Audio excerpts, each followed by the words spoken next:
Hello everyone, this is Andrew at Crown Academy of English. Today you are going to learn 8 idioms about colours. So the first idiom is out of the blue, out of the blue. And this means an event that is completely unexpected. It's a big surprise. So something happens that we are not expecting.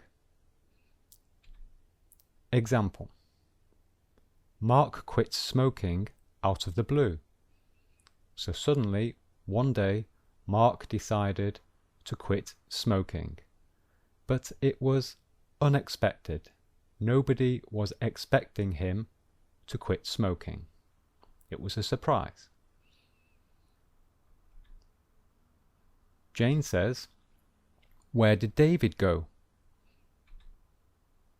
And Mark replies, "I don't know. He just left out of the blue." He just left out of the blue. So this means David left unexpectedly. Nobody was expecting him to leave. It was a surprise. Idiom number 2. Once in a blue moon. Once in a blue moon. And this describes an event that happens very rarely. Very rarely. So it is something that does not happen often. Okay? And can you guess the origin of this expression? Can you guess the origin? Well, here is a photograph. It's a blue moon. And this is a real event. And I believe it only happens once every 3 years, I think it is. So it is something that does actually happen, and it is very rare. So this is the true origin of the expression. An example: Mark lives in New York, so I only see him once in a blue moon. So Mark lives in New York, I live in London, I only see him once in a blue moon. So this is another way of saying I rarely see him, or I don't see him often. Okay, so it's a very useful expression. Once in a blue moon. Idiom number 3. To black out. To black out. And it means to suddenly lose consciousness, or to suddenly faint. Jane says, "I feel lightheaded. I'm going to black out." So Jane doesn't feel well.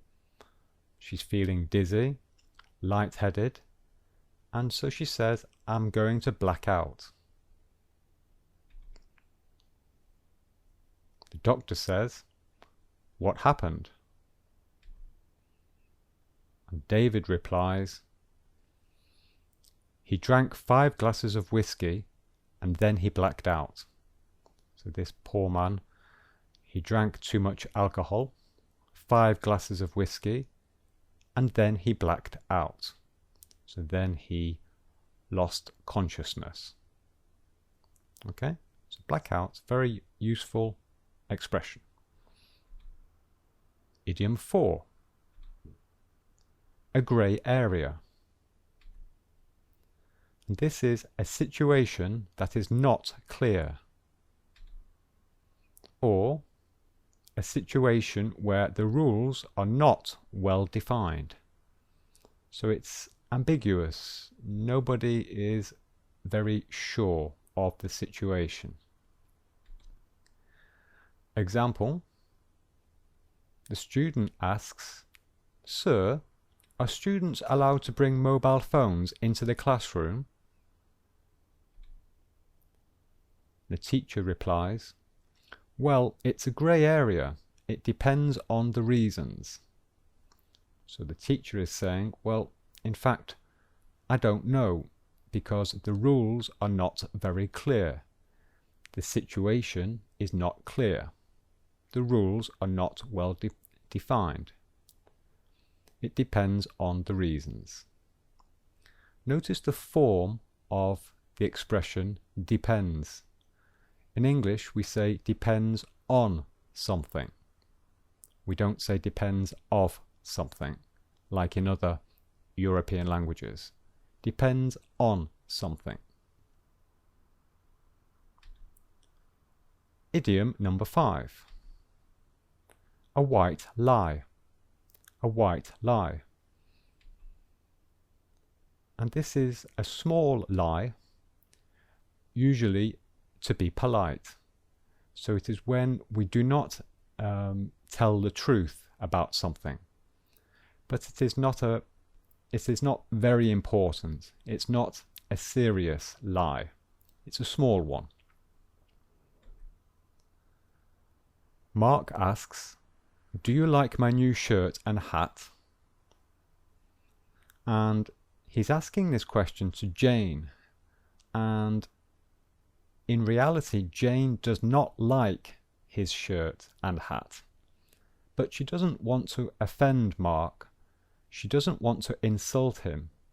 So this is what she says. "Oh yes, you look very handsome." So this is a small lie. And we say, Jane is telling a white lie. Jane is telling a white lie because what she really thinks is that she doesn't like his hat and she doesn't like the shirt. Okay? So it's a white lie. It's not very serious. We say or tell a white lie when we are trying to be diplomatic. Okay? Idiom 6. Green with envy. This means to really want something that someone else has. And we can also say that it is to be very envious of someone. Okay, so envious. So envious is the adjective and envy is the noun. So this is the same concept, the same idea. This is the noun, this is the adjective. To be very envious of someone, to have a lot of envy. Example, Mark asks, "Do you like my new car?" And David replies, "Yes, it's very nice, and I'm green with envy." I'm green with envy. So he really likes the car. He would like to have the same car. He's envious. Idiom 7. To give the green light. And this means to give permission for something to start. To give permission for something to start. Okay? And can you guess the origin of this expression? If you think about it, well, here's a photograph. So the obvious origin is from a traffic light, because on a traffic light, the green light gives us permission to start, okay, or to go. So this is the same meaning in a figurative sense.